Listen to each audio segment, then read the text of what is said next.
Meaning of dewy-eyed. Dewy-eyed.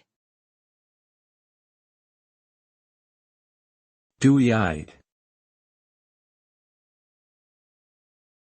Dewy-eyed. Dewy-eyed. The term dewy-eyed is typically used to describe a person who appears innocent, naive or sentimental, often with an idealistic view of the world. When someone is described as dewy-eyed, it can imply a certain romanticism or naivety in their approach to life.